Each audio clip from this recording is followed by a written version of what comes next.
দ্রব্যমূল্য। মধ্যবিত্তের সংসারে এটা একটা নিত্যদিনের শব্দ। কাঁচা সবজি, মাছ, মাংস, মশলাপাতির দাম দিনে দিনে বাড়ছে।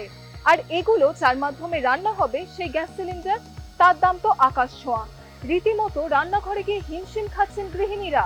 তবে এত চিন্তা করার কোনো দরকার নেই, কারণ আজকের এই ভিডিওতে আমি এমন কিছু টিপস শেয়ার করব যার ফলে গ্যাস খরচ অনেকটাই কমে আসবে। তাহলে চলুন দেরি না করে শুরু করা যাক। রান্নায় অতিরিক্ত জল দেবেন না, তাতে বেশিক্ষণ ধরে খাবার ফোটাতে হয়। স্বাভাবিকভাবে গ্যাসের খরচও বেশি হয়, আবার জলের অপচয়ও হয়। জল কম দিলে রান্নাও হবে তাড়াতাড়ি, তাই গ্যাস খরচ অনেকটাই কমবে।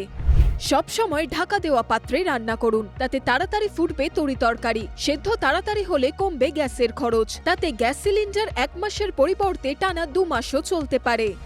পাত্রের আকারের ওপরেও নির্ভর করে গ্যাসের খরচ, তাই পাত্র বাছাইয়ের আগে সাবধান হন। বেশি ছড়ানো পাত্র ব্যবহার করুন, তা গরম হবে তাড়াতাড়ি এবং রান্নাও হবে দ্রুত।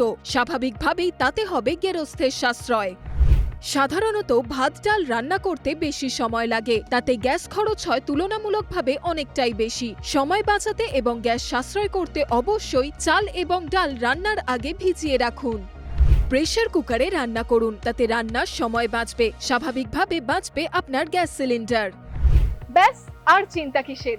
এই কৌশলগুলি অবলম্বন করতে পারলেই দেখবেন গ্যাসের খরচ অনেকটাই কমবে, আর দ্রব্যমূল্যর বাজারেও সঞ্চয় বাড়বে। আর এরকমই বিভিন্ন দরকারি আপডেটসের জন্য চোখ রাখুন ইনকোডা টিভিতে।